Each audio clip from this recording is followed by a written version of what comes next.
Negotiators in the US Congress reach an agreement on the budget, raising hopes of avoiding another government shutdown. In Spain's trial of the century, a dozen Catalan separatists are set to face charges of rebellion for their role in the 2017 independence bid. And the French authorities open an investigation for incitement of racial hatred after anti-Semitic graffiti is sprayed on a Jewish shop and other locations around Paris. Welcome to the France 24 newsroom. I'm Alexander Orcott. Now we begin in the United States, where negotiators in Congress say they've reached an agreement in principle to fund the government and avoid another partial government shutdown. The breakthrough came as President Trump held a rally on the Texan border town of El Paso to push for funding for his border wall. But we need the wall, and it has to be built, and we want to build it fast.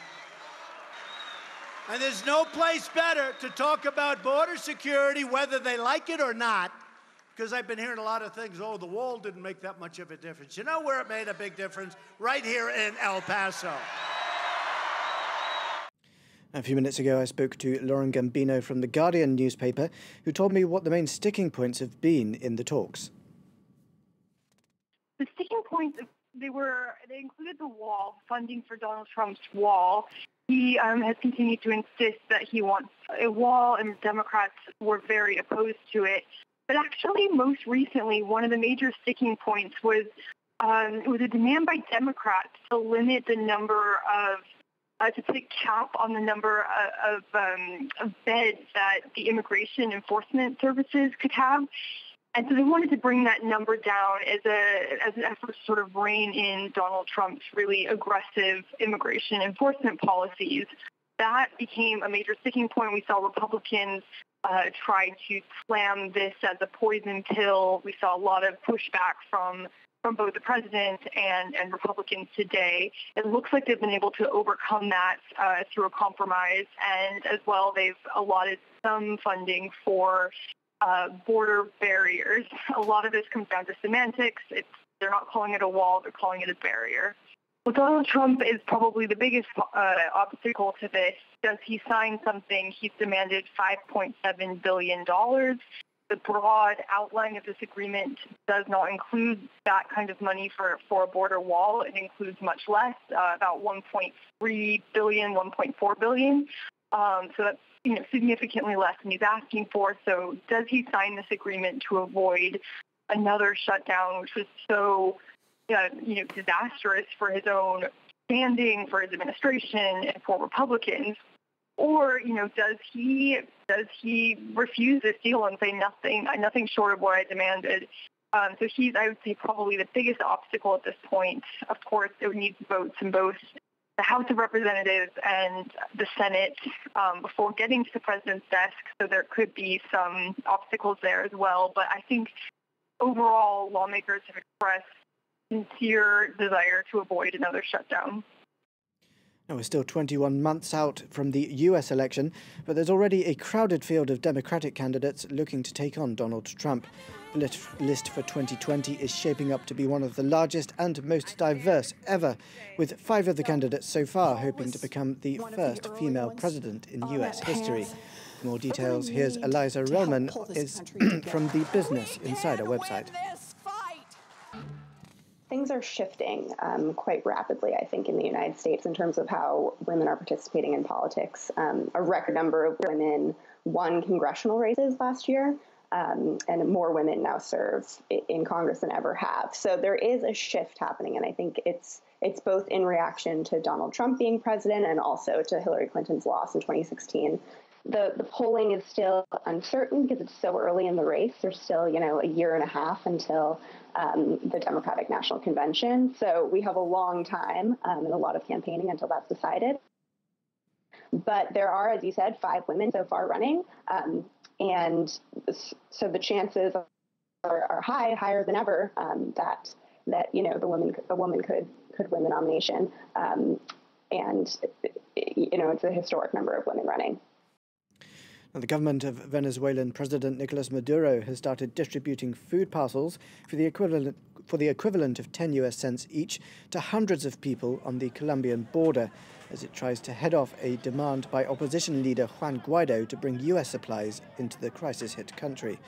Maduro is blocking emergency food and medicine despite soaring levels of malnutrition and disease, saying the aid is part of a US-led coup against him.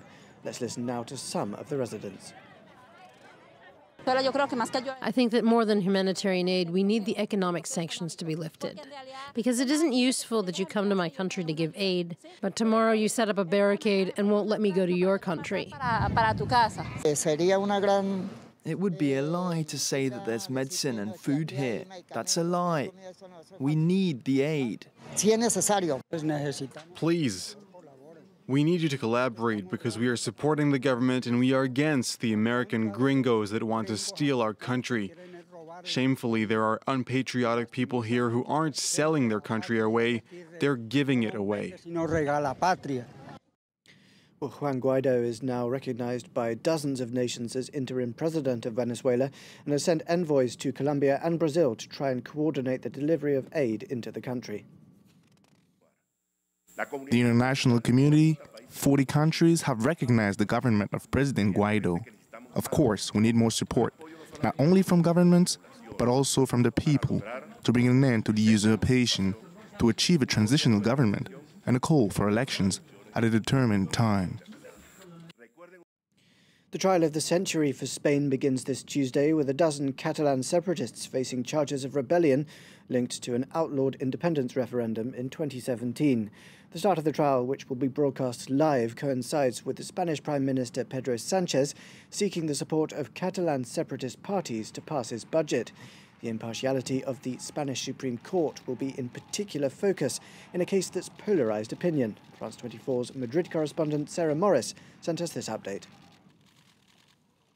And the defence lawyers arguing to have this case thrown out and dropped.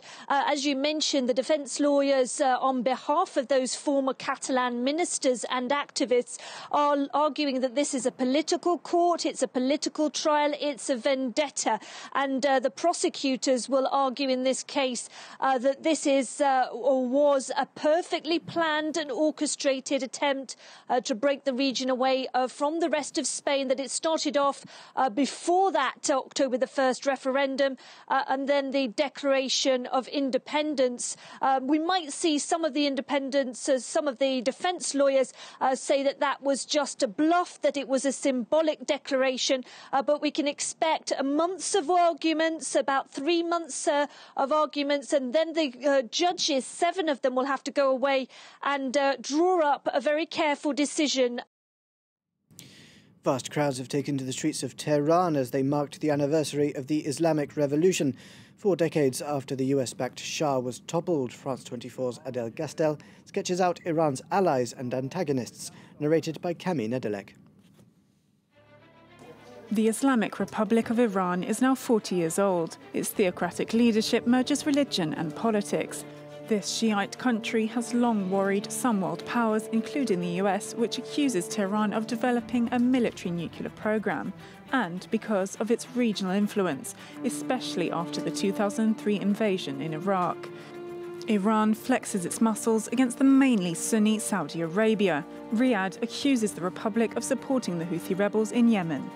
Iran is also allies with Hezbollah in Lebanon and the Syrian government. One of its regional rivals is Israel, although Israel relies on the United States, its greatest ally, as a deterrent. It was the founder of the Islamic Republic of Iran, Imam Khomeini, who renames the United States the Great Satan. The republic has been hit with sanctions since the 1990s, an attempt to isolate the country. Its regional influence worried its adversaries, but Iran could count on support from the then USSR. Iran has maintained its status as a regional power throughout years of sanctions and continues to be at the top of the global news agenda. China has hit back at Turkey's criticism about its policy on ethnic Uyghurs, a Muslim minority in the country that uses a language similar to Turkish.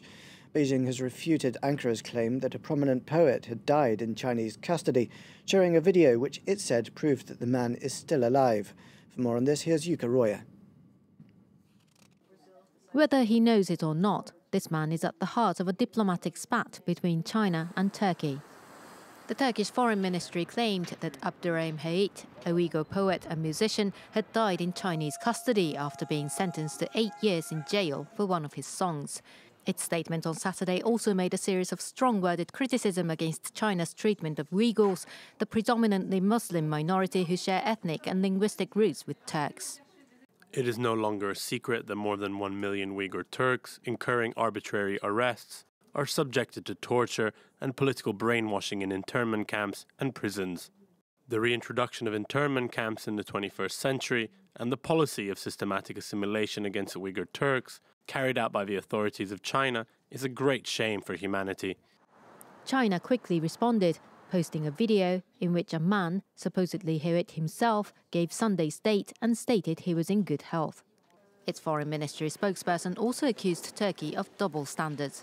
The Turkish Foreign Ministry spokesperson's statement was vile. Turkey is also a multi-ethnic country and faces the threat of terrorism. Adopting double standards on the issue of counter-terrorism will harm itself as well as others. In 2017, the Beijing government legalized what it called re-education centers for ethnic Uyghurs in Xinjiang, aimed at tackling extremism. Human rights groups see them as internment camps to torture and brainwash the ethnic minority. Turkish President Recep Tayyip Erdogan has styled himself as a defender of the world's Turkic peoples and denounced Beijing's 2009 crackdown of Uyghurs as genocide. But Ankara had thus far been silent in the face of a global outcry over the camp's legalization. Now here in Paris, anti-Semitic graffiti was sprayed onto a restaurant window and other sites over the weekend in Paris, bringing back memories of one of the city's darkest periods. This comes as a new government report shows a 74% jump in anti-Semitic acts since last year. Wasim Korne has the details. This is the face of anti-Semitism. This tree, located in a Paris suburb, was planted in memory of Ilan Halimi, a 23-year-old Jewish man who was tortured to death in 2006 because of his religion. The tree was chopped down on Monday, causing shock and uproar across France. On behalf of the government, on behalf of the president, on behalf of France, we weep. We weep tonight over the memory of Ilan Halimi, just like we wept 14 years ago. The chopping of Ilan Halimi's memorial tree is the latest in a string of anti-Semitic acts in recent days. Over the weekend, paintings of former French minister and Holocaust survivor Simone Veil were defaced with Nazi swastikas in Paris's 13th arrondissement. The act once again attracted strong condemnation by the government, with France's interior minister vowing to punish those behind the defacing. And on Saturday morning, employees arriving for their shift at a bagel shop discovered this shocking graffiti, Juden, or Jews in German. Graffiti which reminded Paris of some of its darkest hours under Nazi occupation. It's not reassuring. It's a scandal. You would think things were getting better, that life would be easier. But this is proof that's not the case. Things like this still happen today in France. After 2 years on the decline, acts of anti-Semitism are now on the rise in France, according to the Interior Ministry, up 74% in 2018 compared to the year before. 1/3 of those are acts of violence or vandalism. Police have opened investigations in relation to each of the anti-Semitic acts reported this weekend. Now, following 2 years of wrangling, Australia has signed one of the world's most lucrative defence deals with French shipbuilder Naval Group. France fought off rival offers by Germany and Japan to build 12 new submarines in a contract worth 50 billion Australian dollars, or just over 31 billion euros. Let's take a listen. Behind those masses of dark steel, behind those eyeless beasts, there is, above all, a friendship, a commonality of interest. This program brings a new depth to that partnership through a multi-decade program to build and sustain these submarines in Australia. And finally, after a 2-month-long ordeal, the refugee footballer Hakim Al Arabi has arrived safely back in Australia. He'd been held in Thailand at the request of Bahrain, which was seeking his extradition to face charges in relation to the Arab Spring protests. Those are all our top stories this hour. More news coming up in 15 minutes.